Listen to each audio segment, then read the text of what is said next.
గతంలో నందిపేట మండల్, ఆ మండలంలోని ఒక గ్రామంలో సీసీ రోడ్డు వేసినందుకు గాను ఒక కాంట్రాక్టర్ దగ్గర నుంచి డబ్బులు డిమాండ్ చేయడం జరిగింది. 7,500 డిమాండ్ చేస్తే తర్వాత ఆ కాంట్రాక్టర్ అందించుకోలేనందుకు 7,000 రూపీస్ ఇవ్వాలని చెప్పేసి ఇక్కడ ఒక సీనియర్ అసిస్టెంట్ శ్రీనివాస్ శర్మ గారు ఈ అమౌంట్ను బ్రైబ్ లంచాన్ని ఆయన డిమాండ్ చేయడం జరిగింది.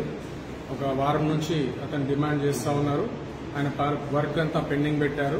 అతనికి రావాల్సిన ఈ సీసీ రోడ్డు రావాల్సినటువంటి డబ్బు ఏదైతుందో 4,70,000 చేంజ్ అది రాకుండా ఆపడం జరిగింది. అతను ఈ డబ్బులు ఇస్తే మాత్రమే ఆ ఫైల్ యొక్క సంతకాలు ఎవరైతే పాతకాలంలో ఇక్కడ పనిచేసినటువంటి భావన గారు ఈ గారు సంతకాలు చేయించి మీకు క్లియరెన్స్ చేస్తాము, ఆ అమౌంట్ రిలీజ్ అయ్యేటట్టుగా చేస్తామని చెప్పడం జరిగింది.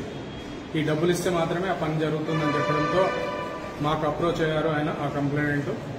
ఆ తర్వాత దీన్ని ఈరోజు డబ్బులు ఇస్తుండగా ట్రాప్ చేసి శ్రీనివాస్ శర్మ గారిని విత్ డబ్బులతో పట్టుకోవడం జరిగింది. అతన్ని నాంపల్లి కోర్టుకు తరలించి అక్కడి నుంచి రిమాండ్కు తరలించడం జరుగుతుంది. కాంట్రాక్టర్ మీకు ఇచ్చే ఇది అట్లా ఇన్ఫర్మేషన్ లో ఇస్తాము, కానీ అతని పేరు ఇవ్వడం జరగదు. ఇప్పుడు కంప్లైంట్ యొక్క వివరాలు చెప్పం. అది ఫిర్యాదు ఎక్కడైనా సరే అది ఫిర్యాదుదారుని యొక్క వివరాలు మేము బయటకు చెప్పడం కుదరదు.